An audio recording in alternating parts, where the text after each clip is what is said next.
கதறல் கேட்டிடுதே. நானிலம் முழுவதும் நான் ஒரு கோடி நாசத்தின் வழியை நாடிடுதே. இயேசுவின் அன்பு என்னையும் நெருக்க எழும்பிடுவோம் நாம் வாலிபரே, எழும்பிடுவோம். ஆண்டவரும் மீட்பருமாய கிறிஸ்து நாமத்தில், இறைமகனாம் கிறிஸ்து நாமத்தில் உங்கள் யாவருக்கும் லெந்து நாட்கள் வாழ்த்துக்களை தெரிவித்துக் கொள்கிறேன். இந்த மனமாற்றத்தின் காலத்தில், இந்த ஒரு வசந்த காலத்தில், ஒரு கிருபையின் காலத்தில், ஒரு புதுமையின் காலங்களில் நமக்கு கிறிஸ்தவத்தில் லெந்து நாட்கள் கொடுக்கப்பட்டிருக்கு. நம்மை புதுப்பித்துக் கொள்வதற்காக.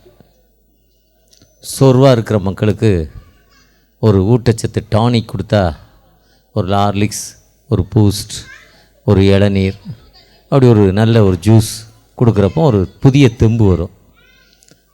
அதே மாதிரி பலவீனப்பட்ட மக்களுக்கு கொஞ்சம் பிளட் ஏற்றினா, குளுக்கோஸ் ஏற்றினா கொஞ்சம் வல்லமை வரும், கொஞ்சம் புதிய உணர்வு வரும்.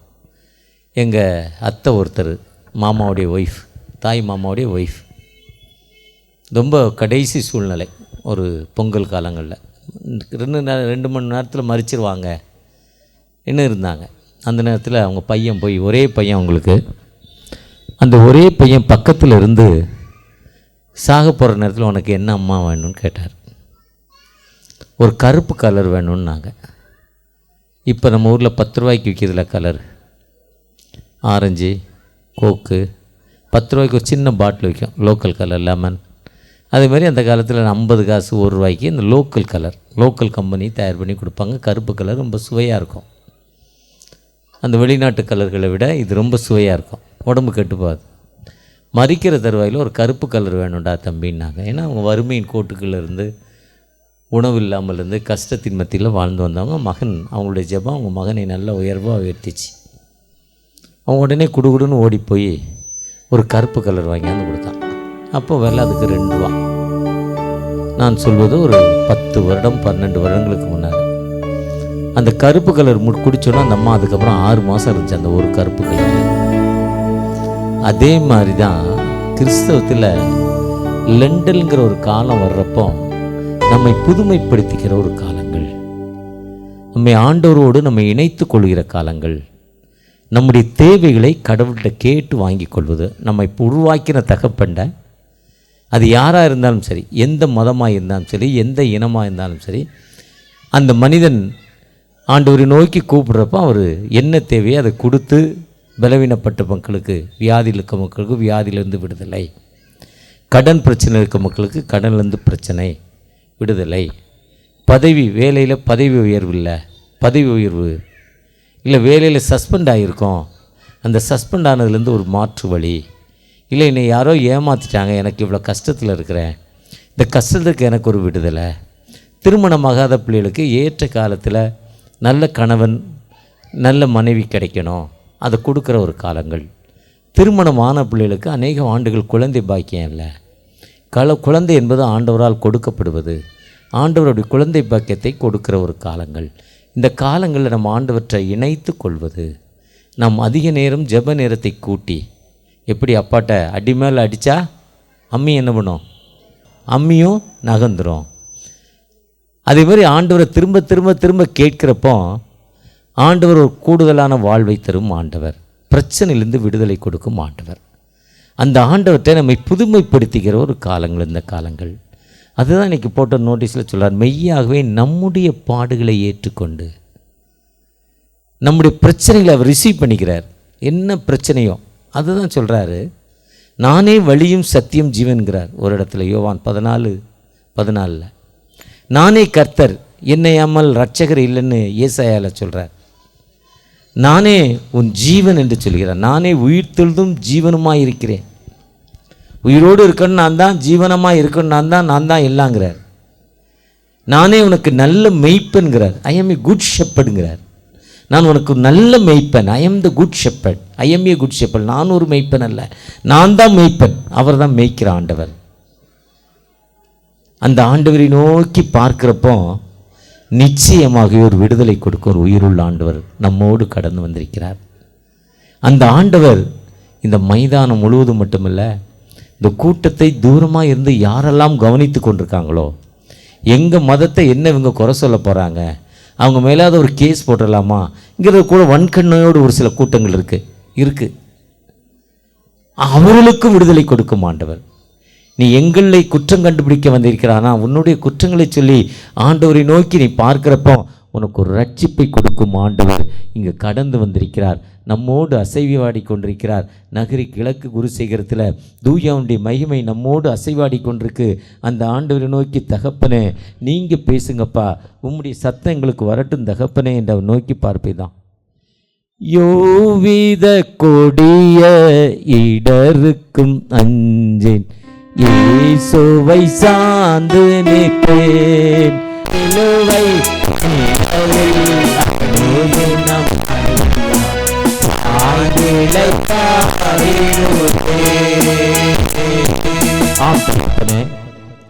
உம்முடைய சிலுவை நோக்கி பார்க்கிறப்பா.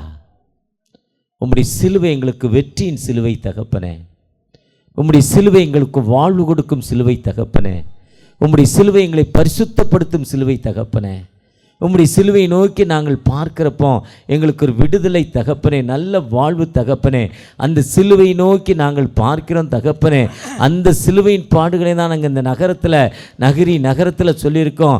ஆண்டவர் எனக்காக என்னுடைய பாவங்கள் நீக்க, என்னுடைய அக்கிரமங்கள் நீங்க, என்னுடைய அநியாயங்கள் நீக்க சிலுவையில் நடந்து வந்தார் என்று அந்த வார்த்தை தான் சொல்லி வந்திருக்கிறோம் தகப்பனே. நாங்கள் அந்த விதையை விதைச்சிட்டு வந்திருக்கிறோம் தகப்பனே.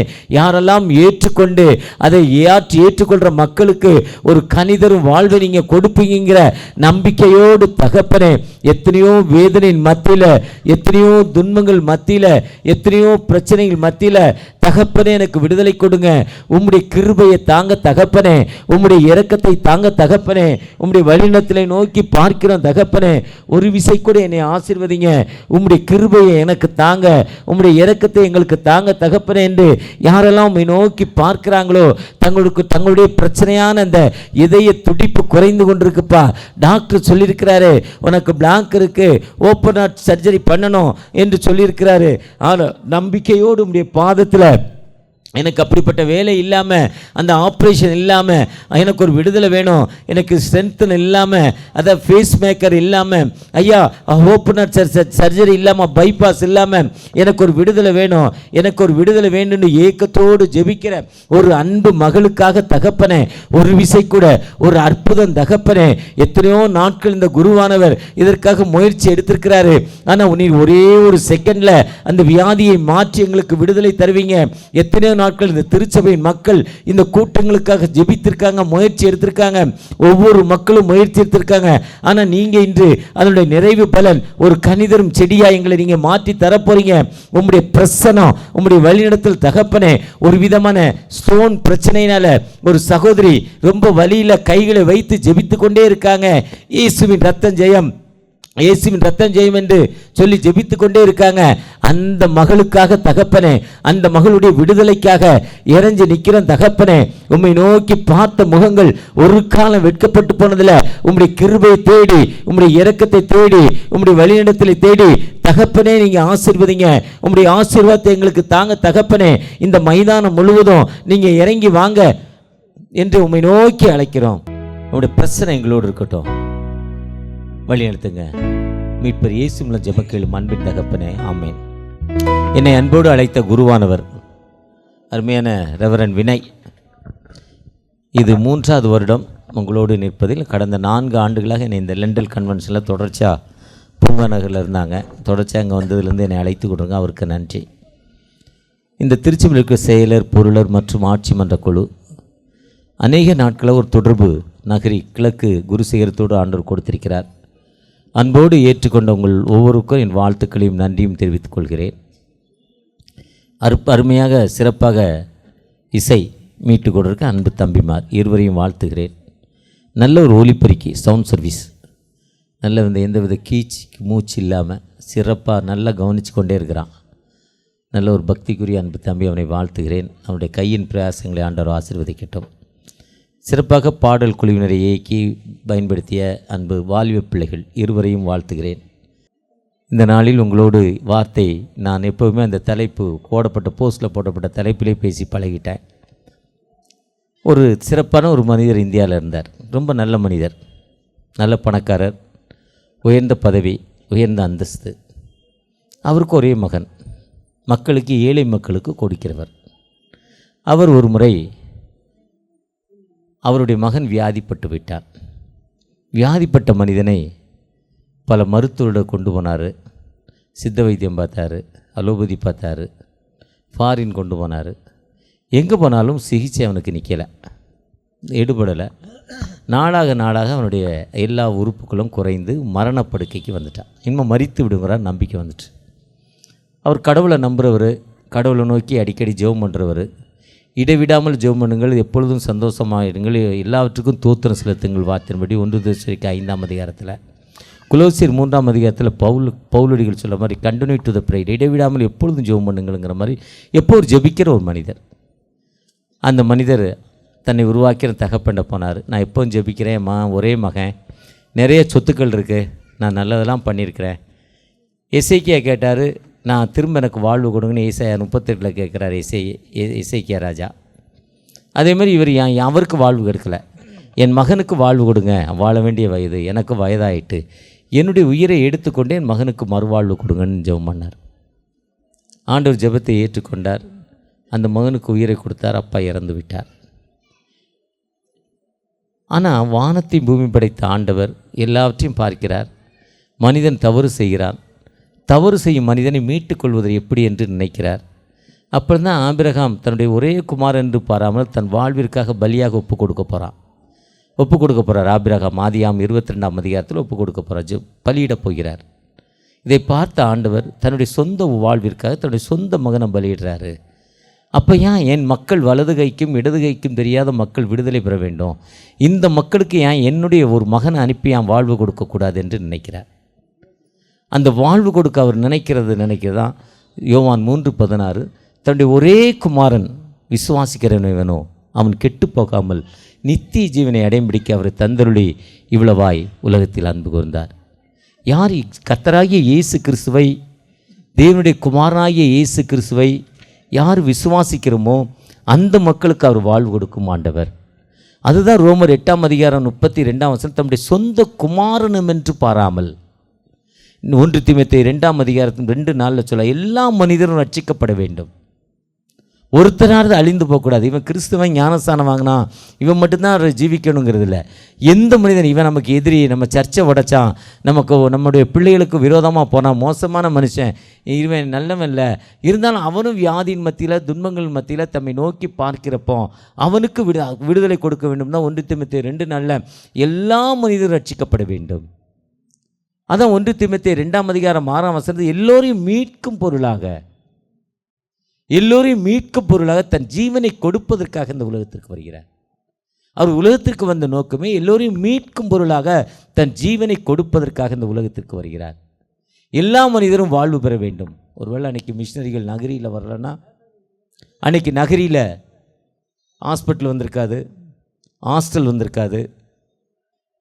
அந்த மக்களுக்கு, ஏழை மக்கள் படிப்பதற்கு ஹாஸ்டல், ஸ்கூல்ஸ், மருத்துவமனை, அவர்கள் தன் மூலம் தனக்கு ஆண்டவர் கொடுத்த வாழ்வை இந்த மக்களுக்கு கொடுக்க வேண்டும் நோக்கத்தோடு வந்தாங்க. ஒருவேளை நாங்கள் எம்பியாக போகிறோம், முதலமைச்சராக போகிறோம், ஜனாதிபதியாக போகிறோம், ஆனால் நாங்கள் மருத்துவமனை ஆரம்பிக்கிறோம், நாங்கள் ஒரு ஹாஸ்டல் ஆரம்பிக்கணும்னு வரல. அவங்க மனைவி, பிள்ளைகள், சொந்தங்கள் எல்லாவற்றையும் விட்டுட்டு என்னை போல இந்த மக்கள் வாழ்வு பெற வேண்டும் என்று தூரமான தேசத்திலிருந்து இங்கே வந்திருக்காங்க. ஆஸ்திரேலியன் ப்ரிப்பரேட்டரி மிஷன் என்று APM என்று பெயர். ஆஸ்திரேலியா பகுதியிலேருந்து இந்த மக்கள் வந்து நமக்கு இந்த வாழ்வை தந்திருக்காங்க. இந்த இடத்துல ஹாஸ்டல் இருந்ததாக சொல்கிறாங்க, பின்னர் சர்ச்சாக மாறுது.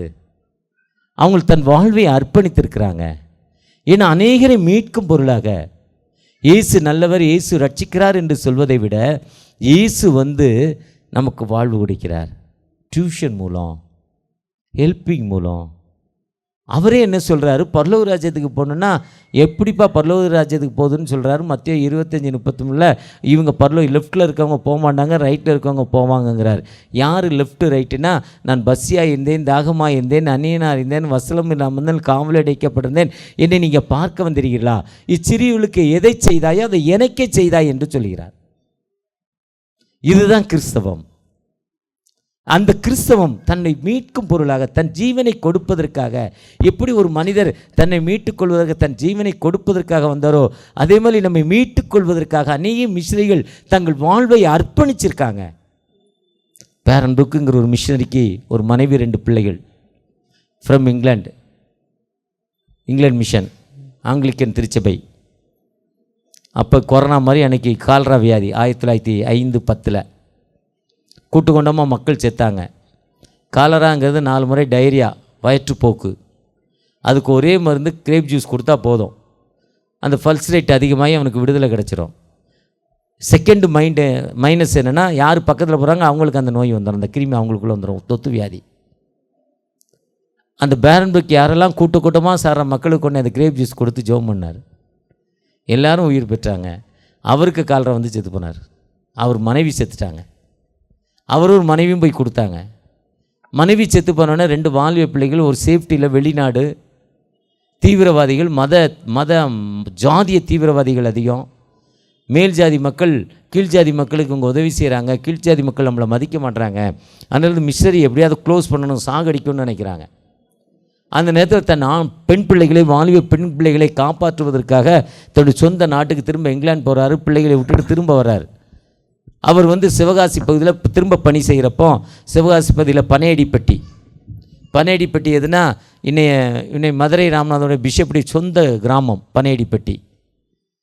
கோயில்பட்டியிலேருந்து 15 கிலோமீட்டர் 7000 பண்ணை, சிவகாசியிலேருந்து 15 கிலோமீட்டர், சாத்தூர்லேருந்து 15 கிலோமீட்டர், இந்த 3 ஊருக்கு போனால் தான் 7000 பண்ணைக்கு போகலாம். 7000 பண்ணைக்கு போனால் தான் அந்த பனையடிப்பட்டிக்கு போகலாம். ஒரே ஊர் தான், கிராமம் கடைசி. அதுக்கப்புறம் ரோடு இல்லை. அந்த பனையடிப்பட்டியில் போய் ஒரு வேலை செய்கிறார். யார்? கால்ரா வந்த மக்களுக்கு அந்த பேரன் புக். திரும்பவும் அவருக்கும் கால்ரா வியாதி வந்து அவர் செத்து போனார். இப்போ 2 வாலிப பிள்ளையுடைய நிலைமை என்ன? அவங்கள பற்றி அவங்க கவலை இல்லை. இதுதான் இயேசு இந்த உலகத்திற்கு மெய்யாகவே நம்முடைய பாடுகளை ஏற்றுக்கொள்வதற்கு அந்த உலகத்திற்கு வந்தார். மெய்யாகவே நம்முடைய துன்பங்களை ஏற்றுக்கொள்வதற்காகவே, மெய்யாகவே, நிச்சயமாகவே, உண்மையாகவே. என்னுடைய பாடுகள் என்னென்ன, என்னுடைய வேதனைகள் என்ன, என்னுடைய துன்பங்கள் என்ன, துன்பங்கள் மத்தியில் தகப்பனை நோக்கி, தகப்பனுக்கு இந்த துன்பம் கொடுங்க, துன்பம் இருக்குப்பா, எனக்கு ஒரு பிரச்சனை இருக்குது, வேதனை இருக்குது, மாற்றி கொடுங்கன்னு கேட்கிறப்போ 1500க்கு நடுவில் எபிரேய மொழி, கிரேக்க மொழியிலிருந்து வேதாகமம் ஆங்கிலத்தை மொழிபெயர்த்த அந்த டைமில் மார்ட்டின் லூதர் காலங்கள். மார்ட்டின் லூதர் போய் ஒளிஞ்சு கொண்டார். அவர் தான் பைபிள் மொழிபெயர்க்கிறார். புராட்டஸ்டன்டுடைய நம்முடைய father, Protestant திருச்சபையுடைய founder Martin Luther. எல்லாரும் பைபிள் வச்சுக்கலான்னு. அப்போ டாக்டர் ரோலண்ட் அவர்கள் இயேசுவை பற்றி பிரசங்கிக்கிறார். பைபிள் அவர் ரொம்ப அதிகமாக பிரசங்கிக்கிறார். அப்போ இங்கிலாண்டில் இருக்கிற ஆட்சியாளர்களும் பிஷப்ஸ் அவரை கூப்பிட்டு விட்டு, நீ பைபிளை பேசக்கூடாது, பைபிளை பற்றி பேசுகிறேன்னா உன்னை எரிச்சிருவோம், இனி நீ பிரசங்கிக்க மாட்டேன்னு உன்னை இப்போ நாங்கள் விடுதலை பண்ணிடுறோம், உனக்கு நல்ல வாழ்வு தர்றோம். இயேசு எப்படி பாஸ்டிங் இருந்து வர்றப்போ சாத்தான் உலகத்தையெல்லாம் காட்டி இதெல்லாம் உனக்கு தர்றேன், இதை எடுத்துக்கோ, ஆனால் என்னை மகிமைப்படுத்து அப்படின்னு சொல்கிறப்போ அவர் சொல்கிறோம், தேவனாய கர்த்தர் ஒருவரே ஆராதனை செய்வாயாக. அந்த ரோலண்ட் வந்து முடியாதுங்கிறார்.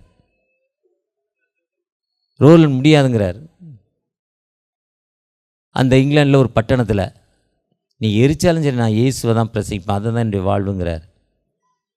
தூக்கு மரத்தில் அவரை கட்டி கீழே நெருப்பு எரிய வச்சு அவரை சாகடிக்க முயற்சி பண்ணுறாங்க. அவர் சொல்கிறாரு, பிரசங்கிப்பதான் எனக்கு லாபம், அதனால் நான் மரிப்பதுக்கு ஆயத்தமாக இருக்கிறேன், நான் மரிக்க ஆயத்தமாக இருக்கிறேன், ஆண்டவரே உமக்கு நன்றினாராம். நன்றின்னு சொன்னோன்னே அவரை கொண்டே அந்த தூக்கு மரத்தில் கட்டி, கயத்தால் கட்டி கீழே கட்டையை போட்டு எரிப்பாங்களாம். அதில் கருகி செத்து போனோம். அவர் கொண்டு போகிறப்ப ரொம்ப ஹாப்பியாக போனார், ரொம்ப சந்தோஷமாக போனாராம். எல்லாத்துக்கும் ரொம்ப ஆச்சரியமா, சாக போகிறவனுக்கு இவ்வளோ பெரிய சந்தோஷமா. இதை நான் இந்த வாட்ஸ்அப்பில் இந்த கதையை கேட்குறப்ப எனக்கு இன்னொரு வாட்ஸ்அப் கதை ஞாபகத்துக்கு வந்துச்சு. ஒரு ஊரில் ஒரு ராஜா இருந்தார். அந்த ராஜாவுக்கு பிள்ளைகள் இல்லை. பிள்ளைகள் இல்லைன்னா அடுத்த வாரிசு யாராவது ஒருத்தர் ராஜாவாகலாம். ஆனால் ராஜாவாக 5 வருஷம் தான் இருக்க முடியும். 5 வருஷம் கழித்து ராஜாவாக இருக்கக்கூடாது. என்ன பண்ணுவாங்கன்னா, ஒரு வனாந்திரத்தில் கொண்டு சிங்கம் புலி கரடி இருக்கிற ஊருக்குள்ளே ஆள் நடமாட்டம் இல்லாத ஊருக்கு அனுப்பி விட்ருவாங்க, ஆற்றுக்கு அந்த பக்கம். இது அந்த ஊர் கட்டளை. அதனால் இந்த ராஜா போன பிறகு அடுத்த ராஜா வரமாட்டாராம். ஏன்னா சாக போகிறதுக்கு 5 வருஷம் லைஃப் வேணுமா, யாருமே வரமாட்டாங்களாம். ஒரு மனிதர் வந்தார், நான் ராஜாவாகிறேன். அவர் ராஜாவாகிட்டாங்க. 5 வருஷம் சுகபோகமாக இருக்கிறார். 5ஆவது வருஷம் முடிஞ்சது. ஐயர் இருக்கிறவரையும் சேர்மனு 67 வயசு முடிஞ்சு அவர் போகிறப்ப இத்தனாந்தேதி இந்த எங்கள் ஐயர் போகிறான், நிறைய பேருக்கு ஹாப்பி ஆகிடுவான். ரிட்டையர்மெண்ட் வந்தோன்னா பிஷப் இத்தனாந்தேதி போகிறான், ரொம்ப பேர் ஹாப்பி ஆகிடுவான். இது உலகத்தில் இருக்க பழக்கம் நான் பார்த்துக்கிட்டே இருக்கிறேன். இவ்வளோ நாளும் சேர்மன் இருந்தார், ஐயோ பவனு கொண்டாலும் இருக்கட்டும்னு விடுறதில்ல. எப்போங்க போகிறீங்க, டைம் முடிஞ்சு போச்சு. அதே மாதிரி அவன் 5 வருஷம் ராஜாவாக இருந்தான். ராஜாவாகி இப்போது ரிட்டையர்ட் ஆகி சாக போகிறான். சாக போகிறவனை கொண்டே அந்த ஆற்றுக்கு அந்த பக்கத்தில் விடணும். அது வற்றாத ஜீவ ஊற்று.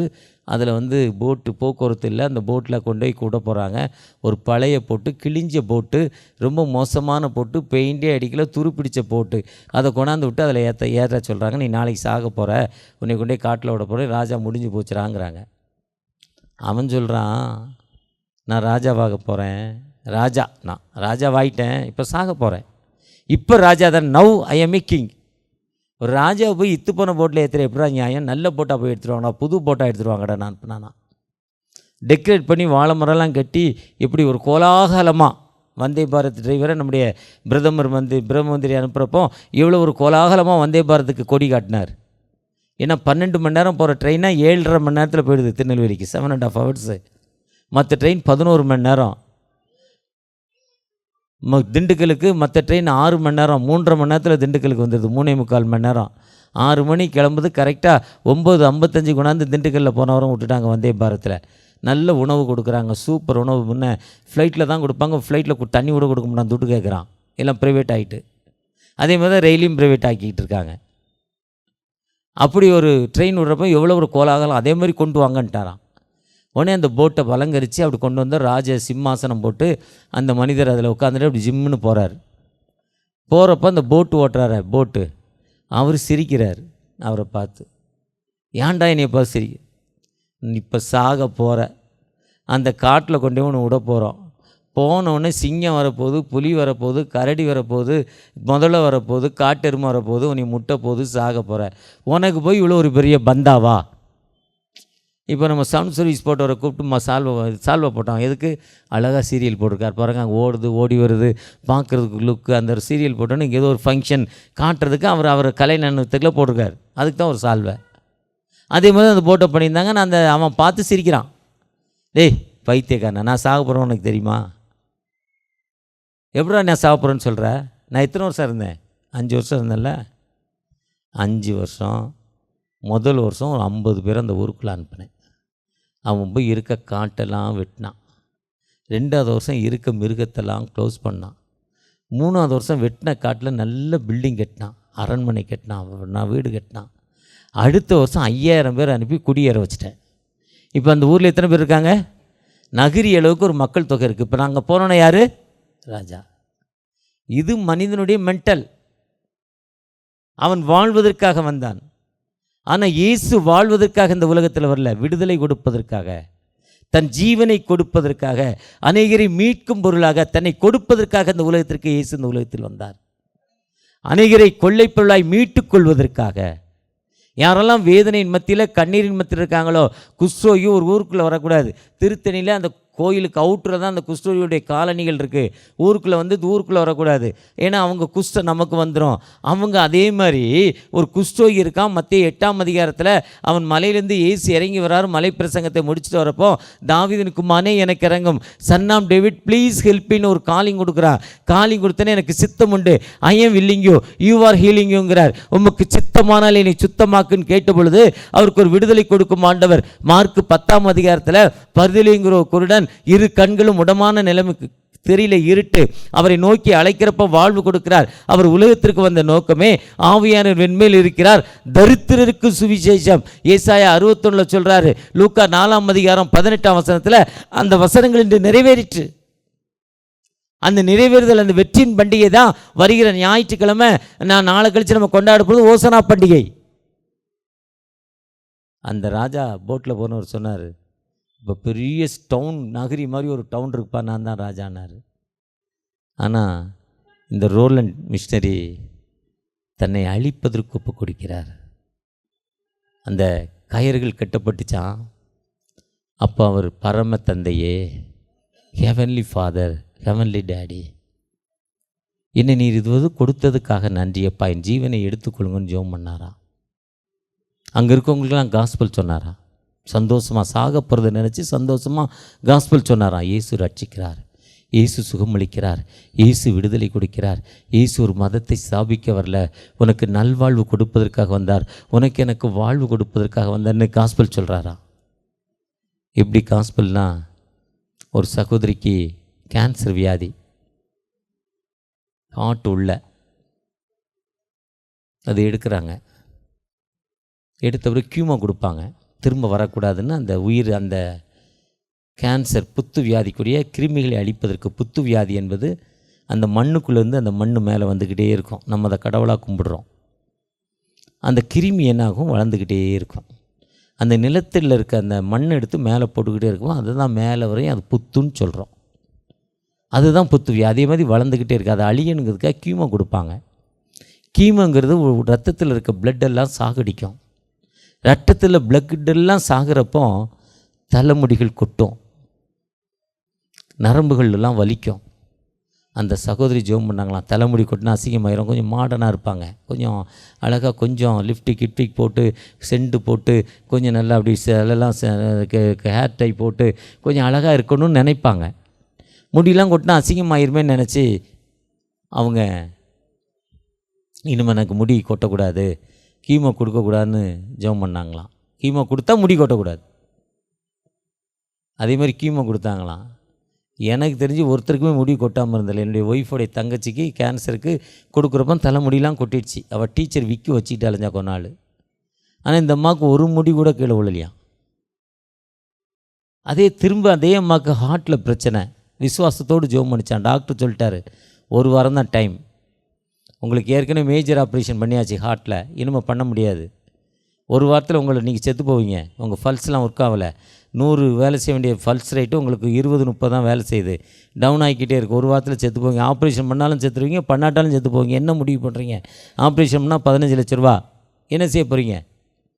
தோத்துறன்னு கூப்பிட்டு வந்துட்டான் அவங்க பையன் வீட்டுக்கு. எங்கள் அம்மா சாகட்டும், பேரப்பிள்ளையோடு இருக்கட்டும், 2 பேரப்பிள்ளைங்க.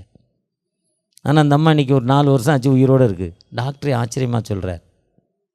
இது யாருன்னா, நம்முடைய பாடுகளை ஏற்றுக்கொள்வதற்காக இயேசு கிறிஸ்து உலகத்திற்கு வந்தார்.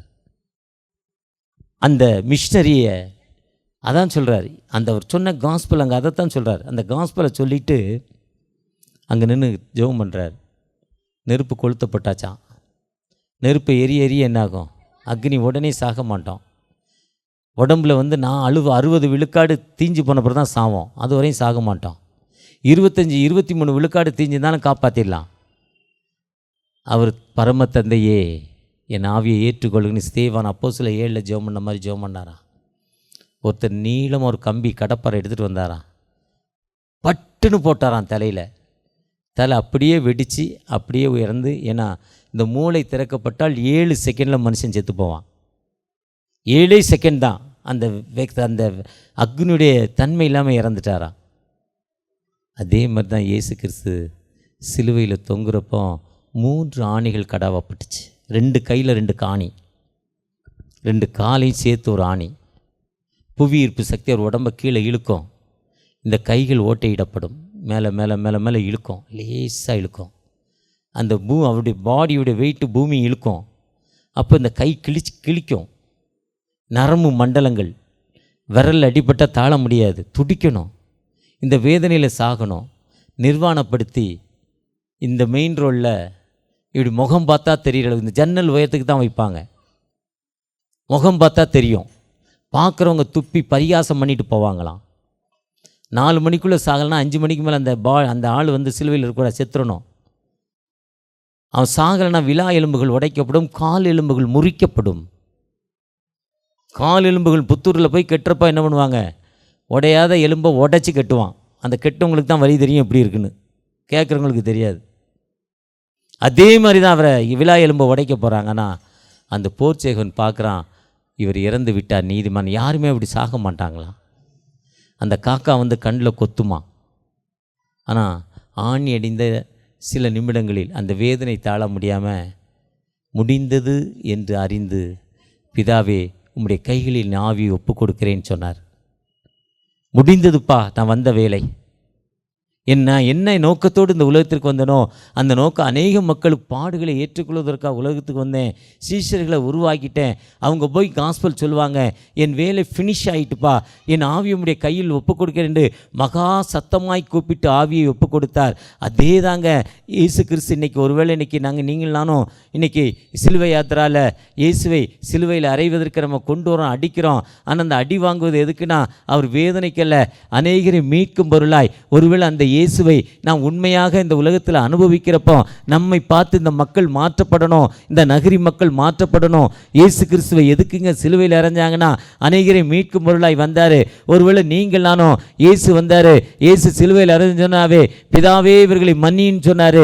ஏன்னா மன்னிப்பதற்கு அந்த உலகத்தில் வந்தார். அடுத்து சொன்னார், அதோ உன் தாய் அதோ உன் மகன் என்று 3வது வார்த்தை சொன்னார். 2வது வார்த்தை சொல்கிறார், என்ன வார்த்தை? இன்று என்னோடு கூட பரதேசில் இருப்பாய். முதல் வார்த்தை மன்னிக்கிறாரு. செகண்ட் வேர்டு யார் பாவ மன்னிப்பு கேட்கறன்னா அவனுக்கு விடுதலை கிடைக்குது. 3வது வார்த்தை வாழ்நாட்கள் நீடித்த பிறகு தாயின் தகப்பனையும் கனம் பண்ணுகிறேன். 4வது வார்த்தை தாகமாக இருக்கிறேன். என்ன தாகம்னா சுவிசேஷ தாகம். 5வது வார்த்தை ஏலி ஏலி, என் தேவனே என் தேவனே எனக்கு இவ்வளோ பெரிய வேதனைப்பா, சிலுவையில் தொங்க விட்டுருக்கீங்க, வேணாம் வலிக்குது. ஒரே ஜபந்தான். உடனே தாகமாக இருக்கேன்னு தந்தை அவருடைய தாகத்தை அறிந்து அந்த தாகம் தீர்க்கப்பட்டது இருந்து அடிந்து முடிந்தது என்று தாம் ஆவியை ஒப்பு கொடுத்துட்டார்.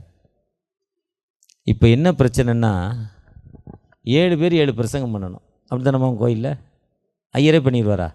இப்போ ஐயருங்க கொடுக்கறதில்ல, நிறையா பேர் ஜூனியர் நாங்களே பண்ணிடுறோம், எதுக்கு இல்லைங்கன்னு. இப்போ முதல் வார்த்தை யாருக்கு கொடுக்கறது? அது கொஞ்சம் ஈஸி, மன்னிப்பு. அடுத்த வார்த்தை என்னோடு கூட பரதேசி இருப்பாய். கடைசி வார்த்தை என்ன பிரச்சனைனா முடிய போகிற நேரம், டைமிங் 3:30 மணி ஆயிட்டு, 3 நிமிஷத்தில் மெசேஜ் முடிக்கணும், இல்லை 5 நிமிஷத்தில் முடிக்கணும். அதனால் கடைசி வார்த்தை யாரும் விரும்புகிறதில்ல. இதனால் அன்னைக்கு தான் பிரச்சனை வருது. நீ செக்ரட்டரியாக இருந்ததால் நீ முதல் வார்த்தை மன்னிப்பு வாங்கிட்டியா, அடுத்த எலெக்ஷனில் உன்னை நான் க்ளோஸ் பண்ணிவிட்டு நான் என்ன ஆயிடுறேன், செக்ரட்டரி ஆயிடுறேன். இப்போ சிலுவையில் இயேசு அரைஞ்சாச்சு. இப்போ தான் ஒரிஜினலாக அரைகிறோம் இயேசுவை.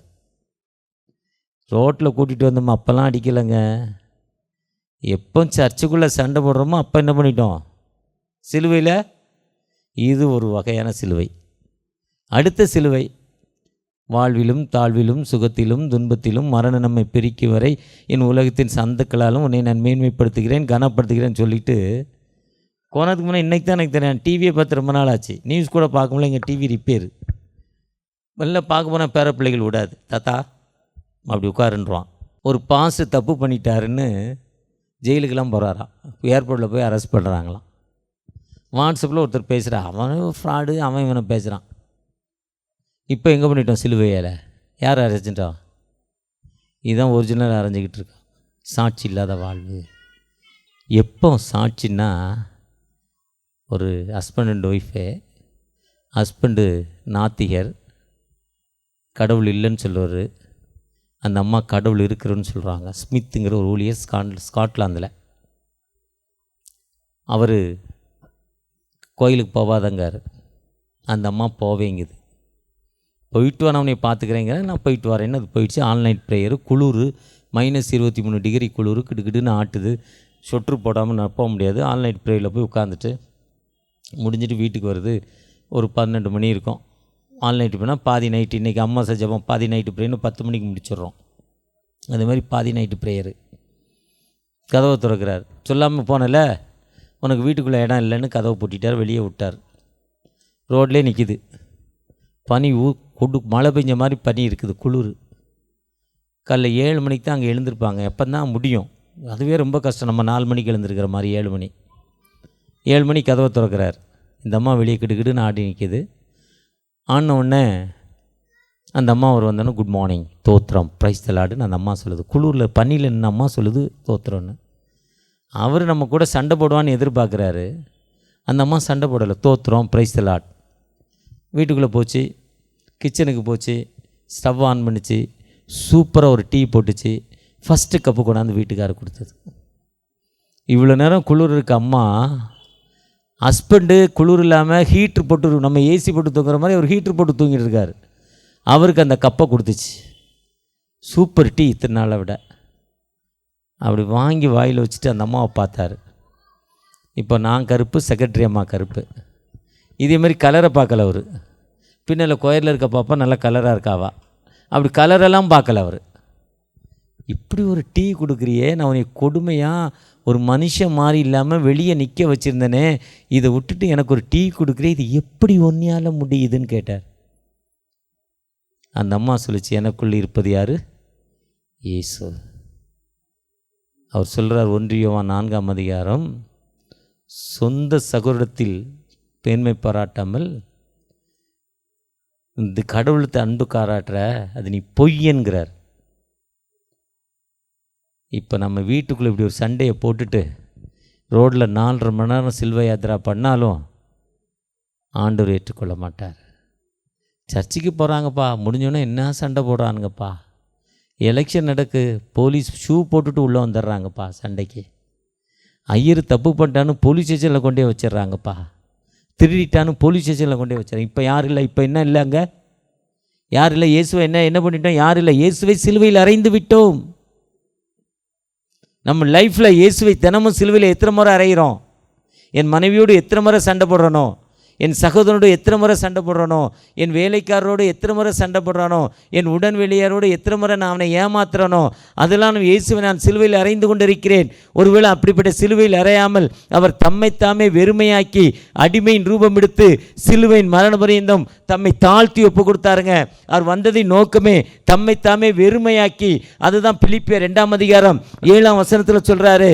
அதுதான் எபிரேயர் 12ஆம் அதிகாரம் 2, அவமானத்தை எண்ணாமல் சிலுவையை சகித்துன்னு சொல்றார். அவர் அவமானத்தை எண்ணல, சிலுவையை சகித்து அவர் கொடுப்பதற்காக இந்த உலகத்திற்கு வந்தார். செப்பனியா 3ஆம் அதிகாரம் 15ஆம் வசனத்தில் சொல்றார், உன் ஆக்கினைகளை அகற்றி, நம்முடைய ஆக்கினைகளை அகற்றி நமக்கு விடுதலை கொடுப்பதற்காக இந்த உலகத்திற்கு வந்தார். எல்லாரும், எல்லா மக்களையும் நியாய தீர்ப்பு கொடுக்கல, அவங்களுக்கு ஆக்கினையின்படி அவங்களுக்கு அக்னி கொடுக்கல. எந்த மக்கள் தன் தவறு செய்தானோ அவனை பாவம் மன்னிப்பு நிச்சயத்தை கோர்றப்ப அவனுக்கு விடுதலை கொடுக்கும் ஒரு உயிருள்ள ஆண்டவர் உன்னோடு என்னோடு கடந்து வந்திருக்கிறார். அந்த ஆண்டவரை நோக்கி பார்க்கிறப்போ, ஆண்டவரை நோக்கி பார்த்து நம்முடைய தவறுகளை மன்னித்து நம்ம ஆண்டவர் பக்கத்தில் போகிறப்போ, நம்முடைய சகோதரோட தவறு, மனைவியுடைய தவறு, புருஷனுடைய தவறு, குருவானுடைய தவறு, திருச்சபையில் செக்ரட்டரியுடைய தவறுகள், மற்ற மக்களுடைய தவறுகளை நினைத்து மன்னித்து ஆண்டவர்கிட்ட எப்போ போகிறோமோ அதுதாங்க சிலுவை. அதுதாங்க அனுதினம் தன் சிலுவையை எடுத்துக்கிட்டு போகணுங்கிறார் பேதுருவிட்ட. உன் சிலுவை நீ இன்னைக்கு மட்டும் இல்லை, அதாவது இந்த லெந்து நாட்களில் சிலுவை யாத்திரையில் மட்டும் இல்லை, அன்புக்குரிய தம்பியே, நீ தினமும் ஆண்டவரை நோக்கி உன் சிலுவையை எடுத்துக்கொண்டு போ. ஆண்டவர்கிட்ட சிலுவை என்பது பாடுகள், மரணம். அந்த மிஸ்ரீகள் தன்னையே வெறுமையாக்கி போனார். அந்த ஆண்டவர் நம்மோடு கடந்து வந்திருக்கிறார். அந்த சிலுவையை, நம்முடைய பாடுகளை யாரு நினைக்கிறோமோ அந்த மக்களுக்கு விடுதலை கொடுக்கும் ஆண்டவர், அந்த மக்களுக்கு வாழ்வு கொடுக்கும் ஆண்டவர், அந்த ஆண்டவர் நம்மோடு கடந்து வந்திருக்கிறார். ஒரு விசை கூட தகப்பனே, என்னுடைய தவறை நீங்கள் சொல்லி கொடுத்துருக்கீங்க, நான் பாவ மன்னிப்பு நிச்சயத்துக்கு வர்றேன்ப்பா, தன்னைத்தான் சோதித்திருந்து விடுதலை கொடுங்க என்று அவரை நோக்கி பார்ப்போமா? அவரை நோக்கி பார்க்குறப்போ நிச்சயமாக உங்களுக்கு எனக்கு வாழ்வு கொடுக்கும் தகப்பன், நிச்சயமாக வாழ்வு கொடுக்க ஆண்டவர். அந்த ஆண்டவரை நோக்கி ஒரு விசை கூட எழுந்து நின்று ஆண்டவரை நோக்கி, தகப்பனே என் வேதனைகளை மன்னிங்க, என் அக்கிரமங்களை மன்னிங்க, எனக்கு ஒரு அநியாயத்திலிருந்து விடுதலை கொடுங்க நோக்கி பார்க்கணுமா? எத்தனையோ வேதனையின் மத்தியில், எத்தனையோ துன்பங்கள் மத்தியில் இந்த நகரத்துடைய பிரம்மாண்டா ரோடில், மெயின் ரோடில் எனக்காக என்னுடைய பாடுகள் நீங்க, என்னுடைய அக்கிரமங்கள் நீங்க, இயேசு சிலுவை சுமந்தார் என்ற காட்சியை சொல்லி வந்தேன் தகப்பனே. ஒருவேளை என்னுடைய பாடுகளை சிலுவை பாடா இருக்குப்பா, என்னுடைய பாடுகளே ஒரு மரணப்படுக்கையா இருக்குப்பா, எனக்கு வீட்டில் அமைதி இல்லை, நான் ஏன் உயிரோடு இருக்கணும், மரித்து போக வேண்டுதானே என்று என்னுடைய மனம் பேசுதுப்பா. நீ உயிரோடு இருக்காத, நீ மரிச்சு போ, செத்துப்போன்னு என் உயிர் பேசுதுப்பா. ஆனா மரணத்துக்கு நான் ஹேங்கிங் பண்ணேன், ஃபயர் பண்ண போனேன், விபத்தை தேடி போனேன். திரும்பி பார்க்கிறப்ப என்னுடைய கணவர், என்னுடைய பிள்ளைகள், என்னுடைய தாய் தகப்பன் யார் அவங்களுக்கு ஆதரவு என்ற ஏக்கத்தோடு கண்ணீரோடு பார்க்கிறப்ப இந்த ஹேங்கிங்கிலிருந்து வெளியே வந்திருக்கிறேன். தகப்பனே, அநேகரை மீட்கும் பொருளாய் தன் ஜீவனை கொடுப்பதற்காக வந்தீங்க. என்னுடைய மன கஷ்டம், என்னுடைய துயரத்திலிருந்து எனக்கு ஒரு விடுதலை கிடைக்காதா? ஒரு ஏக்கத்தோடு ஜெபிக்கிற அந்த அன்பு மகளுக்காக தகப்பனை மனமிறங்கப்பா. உம்முடைய பிரசன்னம் அந்த அன்பு மகளுக்காக தகப்பனே. எத்தனையோ இரவுகள் பாஸ்டிங் இருந்து உபவாசம் இருந்து ஜெபம் பண்ணியிருக்கேன்.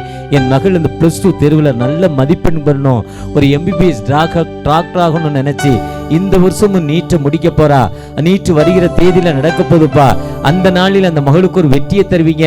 நானும் ஒரு ஏழையப்பா, கவர்மெண்ட் ஃபீஸே கட்ட முடியாது, நீங்க என்னுடைய ஆசையை நிறைவேற்றுகிற தகப்பன் அல்லவா, அந்த ஆசையை நீங்க நிறைவேற்றி தாங்க. என் மகள் ஒரு MBBS முடிச்சா அவளை ஒரு மிஷனரியாக, ஒரு டாக்டர் மிஷனரியாக நான் கொண்டு கொடுக்கிறேன்னு ஏக்கத்தோடு ஒரு சகோதரி ஜெபித்து கொண்டிருக்காங்க. அந்த சகோதரியுடைய ஜெபத்தை கேட்டு அந்த மகளுக்கு அந்த நீட்ல ஒரு வெற்றியை கொடுக்கணுமாப்பா, ஒரு வெற்றியான வாழ்வை கொடுக்கணும். என் மகன் எக்ஸாம் எழுதுறான், அவனால முடியல, ஜுரத்துல இப்ப வீட்டுல படுத்திருக்கான், அவனுக்கு ஒரு விடுதலை கிடைக்காதா? இப்ப நான் வீட்டுக்கு போறப்ப அந்த மகன் எழுந்து உட்கார்ந்து சாப்பிட்டு படிக்க ஆரம்பிச்சிருக்கணும். நான் விசுவாசத்தோடு ஜெபிக்கிறேன், அந்த சிலுவையின் ரட்சிப்பு எனக்கு இருக்கு, நம்பிக்கையோடு ஒரு சகோதரி ஜெபித்து கொண்டிருக்காங்க. அந்த சகோதரி ஜெபத்தை கேட்டு அந்த மகனுக்கு ஒரு விடுதலை, அந்த மகனுக்கு ஒரு விடுதலை, அந்த மகனுக்கு ஒரு அற்புதம், அந்த மகனுக்கு ஒரு அடையாளம். தகப்பனே, இந்த தூயாவுடைய மகிமை இந்த மகன் மேல இறங்கி அந்த ஜுரத்தை நீக்கி பேதுருடைய மாமிக்கு ஒரு விடுதலை கிடைச்சது. அதே விடுதலை அந்த மகனுக்கு கிடைக்க வேண்டுமாய் இறைஞ்சி நிக்கிறோம் தகப்பனே. ஒரு சகோதரி தன் தகப்பன் தன் தாய்க்காக ஜெபித்து கொண்டிருக்காங்க. முடியாத பட்சத்துல மரண படுக்கிறேன் தாய்க்காக, ஐயா அநேக வியாதியோட கொடுமை, அதிலிருந்து ஒரு விடுதலை வேணும், ஏக்கத்தோடு ஜெபிக்கிறாங்க ஒரு சகோதரி. அந்த ஜெபத்தை கேட்டு அந்த மரண பயத்திலிருந்து ஒரு முழுமையான விடுதலை, அந்த மரண பயத்திலிருந்து ஒரு முழுமையான விடுதலை. தகப்பனே, எனக்கு இவ்வளவு கஷ்டம், இவ்வளவு வேதனை, இவ்வளவு துன்பத்தின் மத்தியில இருக்கிறேன், எனக்கு ஒரு நல்ல நிலையான வாழ்வு கிடைக்காதா? நான் பிரைவேட்ல பார்த்தா எனக்கு செலவாகும், ஆனா செலவாகிறதுக்கு அந்த பணம் இல்ல, அரசாங்கத்துல வசதி இல்ல. ஏக்கத்தோடு ஜெபிக்கிற அன்பு மகளுக்காக தகப்பனே, ஒரு விசை கூட உங்களுடைய பிரசன்னம் ஒவ்வொருவரோடு, உங்களுடைய கிருபை ஒவ்வொருவரோடு. ஐயா, சிலுவை யாத்திரைக்கு போன மக்களை விசேஷமா ஜீசஸாய் நடித்த மகனுக்காகப்பா, நடிப்பது மட்டும் இல்ல, தன் வாழ்க்கையில் உண்மையான ஒரு ஜீசஸாய் அந்த மகனை இங்க மாற்றுங்க தகப்பனே. உண்மையான ஒரு பேதுருவாய், உண்மையான ஒரு யூதாஸ் காரியத்தில் பேதுருவை போல பாவ மன்னிப்பின் மிச்சத்தை பெற்ற மகனாய் அந்த யூதாஸ் காரியத்தை மாற்றுங்க தகப்பனே. ஒவ்வொருவரும் பிரசனம் இதற்காக ஏற்பாடு செய்த ஒவ்வொரு பிள்ளைகளுக்காக நன்றி நன்றி நன்றி தகப்பனே.